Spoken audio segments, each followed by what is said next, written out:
বিন্দুবাসী স্কুলে লেখাপড়া করছি। আমরা আজকের এই সাবেক ছাত্র হিসাবে আজকের এই বিন্দুবাসিনীর সাবেক ছাত্রদের উদ্যোগে আয়োজিত আজকের এই এত বড় অনুষ্ঠানের আমরা আমন্ত্রিত হতে পেরে আমি যারা আয়োজন করেছেন তাদেরকে আমরা ধন্যবাদ জানাচ্ছি। তার পাশাপাশি একটি কথা বলবো, আজকে কিন্তু আমরা প্রায় 17 বছর পর আজকের এই বিশাল অনেকটি সাংস্কৃতিক অনুষ্ঠানের আয়োজন করতে পেরেছি।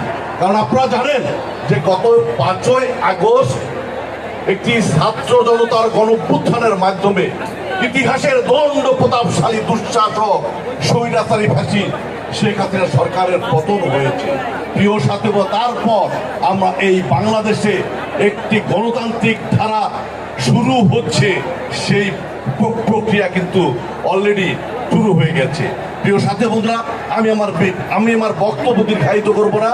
পরিশেষে শুধু একটু বলবো যে আজকের এই বিশাল সাংস্কৃতিক অনুষ্ঠানের যারা আয়োজন করেছেন তাদেরকে আমি ধন্যবাদ জানাচ্ছি।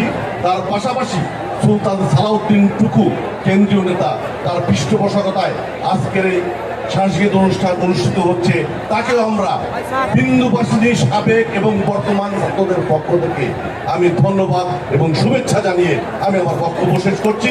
খোদা হাফেজ। বাংলাদেশ জিন্দাবাদ, বাংলাদেশ জাতীয়তাবাদী দল জিন্দাবাদ জিন্দাবাদ। সকলকে ধন্যবাদ।